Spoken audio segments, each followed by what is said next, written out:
एक ऐसी किताब जिसे अगर तुम शुरू से आखिर तक पढ़ लो तो तुम्हारी मौत पक्की मानी जाती है, और अगर इसे बीच में ही छोड़ दो तो पागलपन तुम्हारा इंतजार कर रहा है। एक ऐसा रहस्यमय ग्रंथ जिसमें छुपी है वो विद्या जो तुम्हें जानवरों, पेड़ पौधों और भूतों प्रेतों से संवाद करने की ताकत दे सकती है। और अगर तुम्हारी ख्वाहिश है बेहिसाब दौलत कमाने की तो एक किताब वो भी दे सकती है, लेकिन एक खतरनाक श्राप के साथ। जी हाँ, हम बात कर रहे हैं नीलावंती ग्रंथ के बारे में। क्या ये ग्रंथ सच में इस दुनिया में मौजूद है या सिर्फ एक मिथक है?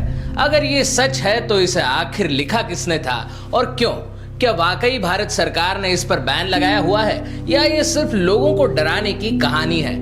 और सबसे बड़ा सवाल, इस ग्रंथ के पीछे छुपा असली श्राप की सच्चाई आखिर क्या है? तो आज के इस दमदार वीडियो में हम खोलने वाले हैं हर एक राज का पर्दा। नीलावंती की रहस्यमय कहानी से लेकर इस ग्रंथ के हर शब्द में छुपे सच तक सब कुछ जानेंगे आज।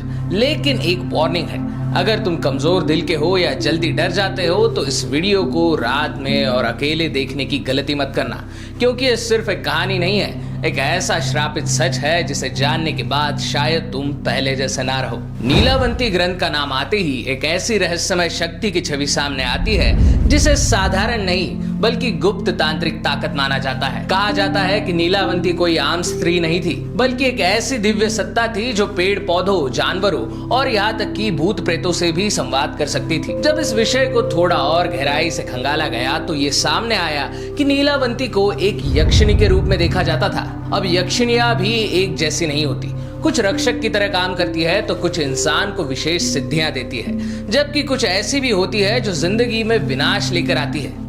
अगर यक्षिणी शब्द आपके लिए नया है तो आसान भाषा में समझ लो कि ये ना पूरी तरह से देवी होती है ना पूरी तरह से राक्षसनी, बल्कि ये प्रकृति की एक ऐसी रहस्यमय शक्ति होती है जो बाहर से बेहद आकर्षक और शक्तिशाली दिखती है, लेकिन अंदर से उतनी ही खतरनाक भी हो सकती है। सीधे शब्दों में कहे तो जहां देवियां खुली हुई शक्ति का प्रतीक है, वही यक्षिणियां छिपी हुई गुप्त शक्तियों के रूप मानी जाती है।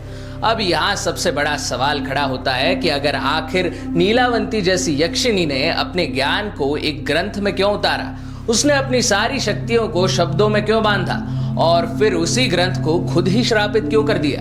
इस रहस्य को समझने के लिए हमें किसी पुराने इतिहास की किताब में नहीं बल्कि इंटरनेट की दुनिया में झांकना पड़ेगा, जहां नीलावंती से जुड़ी एक कहानी तेजी से फैल रही है। तो वक्त है उस कहानी को जानने का जिससे इस पूरे रहस्य की शुरुआत होती है। ये कहानी शुरू होती है नीलावंती नाम की एक छोटी सी बच्ची से, जो सिर्फ 5 साल की उम्र से ही बाकी बच्चों से बिल्कुल अलग थी। जहां दूसरे बच्चे खेल कूद में लगे रहते, वही नीलावंती को जानवरों की भाषा समझ में आती थी। वो सांप, नेवले और बिच्छुओं से तक बात करती थी और छिपे हुए खजानों के बारे में जान लेती थी। लेकिन हैरानी की बात ये थी कि उसे इन खजानों या पैसों का कोई लालच नहीं था।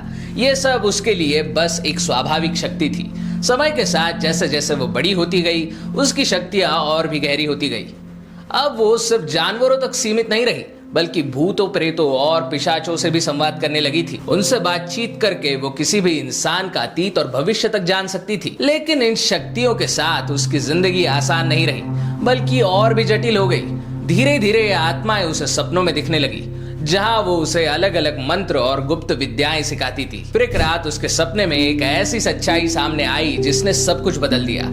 उसे बताया गया कि वो कोई साधारण इंसान नहीं है, बल्कि एक यक्षिणी है जो किसी श्राप की वजह से इंसानी रूप में इस दुनिया में फंस चुकी है। उसे ये भी बताया गया कि नदी के किनारे एक पुराना बरगद का पेड़ है, जहां साधना करके वो अपनी सिद्धि प्राप्त कर सकती है और अपने असली लोक में वापस जा सकती है। लेकिन जैसे ही कहानी इस मोड़ तक पहुंचती है, यही से सब कुछ बदल जाता है, क्योंकि आगे जो होता है वो सिर्फ साधना या शक्ति की कहानी नहीं, बल्कि पिशाच और एक श्रापित प्रेम की शुरुआत है। जब नीलावंती उस बरगद के पेड़ की ओर बढ़ती है, तभी रास्ते में उसकी मुलाकात एक व्यापारी से होती है। पहली ही नजर में वो व्यापारी उस पर मोहित हो जाता है और उसे शादी का प्रस्ताव रख देता है। दूसरी तरफ नीलावंती को भी अपनी साधना के लिए लंबे समय तक उस पेड़ के पास रहना था और उसे किसी ऐसे व्यक्ति की जरूरत थी जो उसकी गैर मौजूदगी में उसकी देखभाल कर सके। यही सोचकर वो शादी के लिए तैयार हो जाती है, लेकिन एक शर्त के साथ कि वो हर रात जंगल में साधना करने जाएगी और उसे कोई रोक टोक नहीं करेगा। व्यापारी पहले से ही उस पर पूरी तरह से फिदा हो चुका था, इसलिए उसने बिना सोचे समझे उसकी हर शर्त को मान लिया। शादी के बाद दोनों साथ रहने लगे। दिन में सब कुछ सामान्य दिखता, लेकिन रात होते ही नीलावंती जंगल में उस पेड़ के नीचे जाकर अपनी साधना में लीन हो जाती। इसी दौरान व्यापारी के कहने पर वो अपनी सारी गुप्त विद्याएं और ज्ञान एक किताब में लिखती जा रही थी। सिद्धि प्राप्त करने के लिए उसे जानवरों की बलि देनी पड़ती थी, और क्योंकि वो जानवरों से संवाद कर सकती थी, इसलिए वो उसकी बात मानकर बिना विरोध किए बलि देने के लिए तैयार हो जाते थे। लेकिन हर रहस्य ज्यादा दिन तक छिपा नहीं रहता। एक रात गांव वालों ने उसे ये सब करते हुए देख लिया। जंगल के अंधेरे में पेड़ के नीचे साधना करते हुए, जानवरों की बलि देते हुए ये नजारा देखकर गांव वालों को यकीन हो गया कि वो कोई साधारण स्त्री नहीं बल्कि एक खतरनाक डायन है। डर और गुस्से में भरे लोग मशाले और हथियार लेकर उसे खत्म करने के इरादे से वहां पहुंच गए। उधर नीलावंती की साधना लगभग पूरी हो चुकी थी। बस कुछ ही समय बाकी था उसे अपने लोक वापस जाने के लिए। लेकिन इससे पहले कि गांव वाले उसे नुकसान पहुंचाते, अचानक वो व्यापारी उनके सामने आ खड़ा हुआ और उसी पल सच्चाई सामने आई। वो कोई साधारण इंसान नहीं था बल्कि एक भयानक पिशाच था, जिसने अपनी असली रूप दिखाते हुए गांव वालों का रास्ता रोक लिया। अब तक तो कहानी का असली खेल साफ ही हो गया है। जो व्यापारी नीलावंती से प्यार का दिखावा करता था, असल में वो एक पिशाच था। उसने पूरी प्लानिंग के साथ नीलावंती के करीब आकर उससे एक ग्रंथ लिखवाया, जो आगे चलकर नीलावंती ग्रंथ के नाम से जाना गया। जैसे ही नीलावंती को इस साजिश का एहसास हुआ, उसने तुरंत समझ लिया कि उसकी शक्तियां अगर गलत हाथों में चली गई तो उसका अंजाम बेहद खतरनाक हो सकता है। इसीलिए उसने एक बड़ा फैसला लिया। उसने अपनी ही लिखी हुई किताब को श्रापित कर दिया। उसने कहा कि जो भी इस ग्रंथ को लालच या गलत इरादे से पढ़ेगा, उसका अंत या तो मौत में होगा या फिर पागलपन में। और जो भी बिना आत्मशुद्धि के इस किताब को खोलेगा, वो उसकी चेतना को जगा देगा, जिसके बाद नीलावंती खुद उसकी परीक्षा लेगी। अगर वो उस परीक्षा में असफल हुआ तो उसका विनाश तय है। यही से ये ग्रंथ एक साधारण किताब नहीं बल्कि एक श्रापित रहस्य बन गया। ऐसा कहा जाता है कि ना कोई इसे पूरा पढ़कर जिंदा बच पाया है और ना ही अधूरा छोड़कर मानसिक रूप से ठीक रहा है। कुछ लोगों का तो यहाँ तक भी मानना है कि नीलावंती की आत्मा आज भी उसी ग्रंथ में मौजूद है। लेकिन रुकिए, यहाँ एक ट्विस्ट है। ये पूरी कहानी जितनी डरावनी लगती है उतनी ही संदिग्ध भी है, क्योंकि सच ये है कि इसका कोई ठोस ऐतिहासिक प्रमाण नहीं है। ना किसी प्राचीन ग्रंथ में इसका जिक्र मिलता है, ना ही किसी प्रमाणिक दस्तावेज में। फिर भी हैरानी की बात तो यह है कि इतने सबूतों की कमी के बावजूद भारत में बहुत से लोग इस ग्रंथ को सच मानते हैं। वो मानते हैं कि नीलावंती जैसी यक्षिणी वास्तव में थी, ये ग्रंथ सच में मौजूद था और ये पूरी कहानी भी हकीकत है। और यही वो पॉइंट है जहां असली वजह सामने आती है। बिना किसी ठोस सबूत के भी लोग इस कहानी पर भरोसा क्यों करते हैं? इसके पीछे सबसे बड़ा कारण है इंसानी लालच।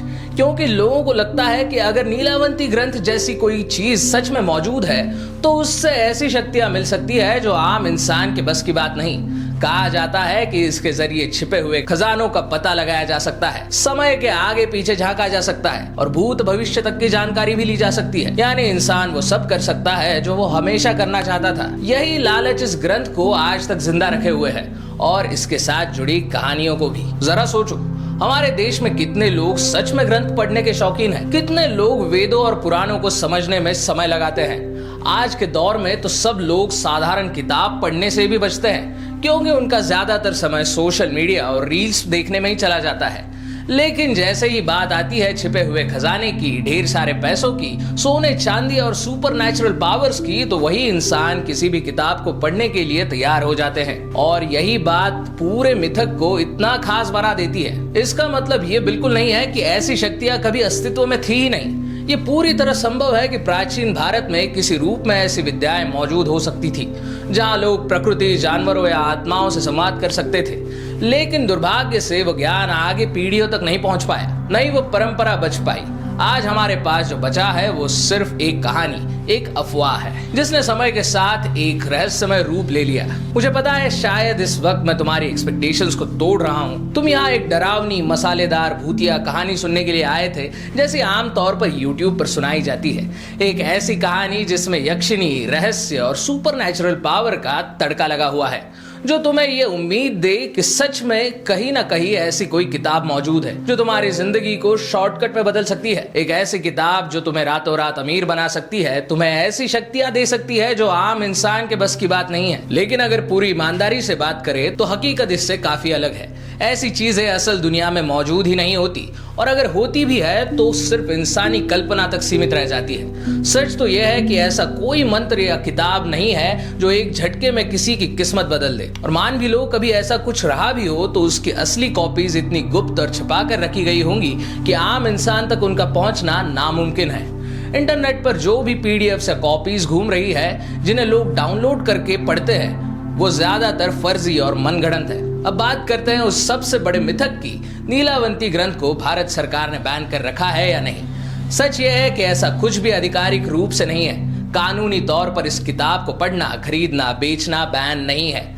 जो भी वीडियो या लोग ये दावा करते हैं कि इस पर बैन लगा हुआ है वो बस हाइप और डर बनाने के लिए ये ऐसा कहते हैं। जो भी वीडियो या लोग ये दावा करते हैं कि इस पर बैन लगा हुआ है वो बस हाइप और डर बनाने के लिए ऐसा कहते हैं। अब असल सवाल ये है कि फिर ये बैन वाली अफवाह आई कहां से। इसके पीछे की वजह भी काफी दिलचस्प है। कहा जाता है कि इस ग्रंथ को पढ़ने वाला इंसान या तो पागल हो जाता है या उसकी मौत हो जाती है या फिर वो दुनियादारी छोड़कर संन्यास ले लेता है, क्योंकि इस किताब को पढ़ने के बाद वो ऐसी चीजें महसूस करने लगता है जो आम इंसान नहीं कर पाता, जैसे जानवरों की आवाजें, पेड़ पौधों की भाषा, यहाँ तक कि मूर्तियों तक की आवाजें।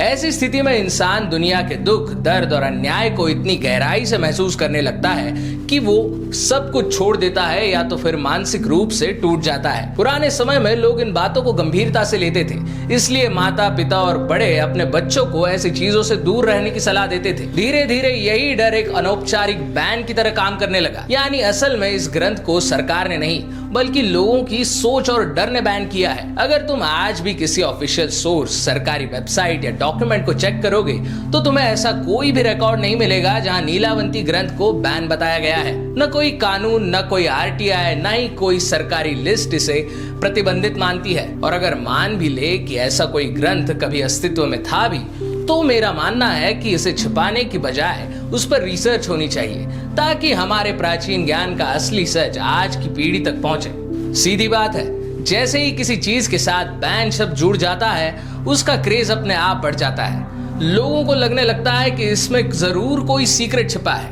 कुछ ऐसा जो आम लोगों से छुपाया जा रहा है। और बस यही से शुरुआत होती है एक मिस्ट्री और डर की, एक क्यूरियोसिटी की। यही चीज नीलावंती ग्रंथ के साथ भी हुई। इंटरनेट पर रेडिट, कोरा, टेलीग्राम और यूट्यूब के कुछ शेडी हिस्सों में कई लोग दावा करते हैं कि उनके पास इसकी ओरिजिनल पीडीएफ है, लेकिन जब इन फाइल्स को असल में खोलकर देखा गया तो सच्चाई काफी अलग निकली। उन डॉक्यूमेंट्स में बस हिंदी, संस्कृत और मराठी का मिक्सचर था, जिसमें खुद की बनाई हुई हॉरर स्टोरीज और बिना मतलब के अजीब मंत्र भरे हुए थे। ऊपर से कुछ वेबसाइट्स ऐसे फेक वीडियोस और क्लिप्स भी दिखाती है जिनमें कहा जाता है कि इसे पढ़ते ही इंसान पागल हो जाएगा या उसके साथ कुछ अनहोनी हो जाएगी, जबकि ग्राउंड रियलिटी यह है कि आज तक ऐसा कोई भी वेरीफाइड केस सामने नहीं आया। अब अगर बात करें सही रिसर्च की तो कुल मिलाकर ये साफ है कि जो भी कॉपीज इंटरनेट पर घूम रही है वो सिर्फ व्यूज, डाउनलोड और हाइप बढ़ाने के लिए बनाई गई है। और सच कहे तो सबसे ज्यादा इसी जाल में वो लोग फंसते हैं जो जल्दी अमीर बनना या शॉर्टकट से पावर हासिल करने का सपना देखते हैं। जब जिंदगी मुश्किल लगती है तो ऐसे मिथक और कहानियां और भी ज्यादा आकर्षक लगने लगती है। अब अगर पूरे मामले को समेटे तो बात बिल्कुल क्लियर है। अगर कभी नीलावंती नाम का कोई ग्रंथ था भी तो वो अब कहीं गायब हो चुका है। उसकी असली विद्या भी उसी के साथ अब खत्म हो चुकी है। और अगर मान भी ले कि वो ज्ञान कहीं मौजूद है तो वो हर किसी के लिए नहीं है, बल्कि सिर्फ उसी इंसान के लिए है जो सच में उसका हकदार हो, ना कि किसी ऐसे के लिए जो सिर्फ लालच में उसे ढूंढ रहा है। अब इसके बारे में तुम्हें क्या लगता है मुझे कमेंट सेक्शन में जरूर बताना। और ऐसे ही नए नए इन्फॉर्मेटिव वीडियोस के लिए अनसीन हिंदी को सब्सक्राइब करना मत भूलना।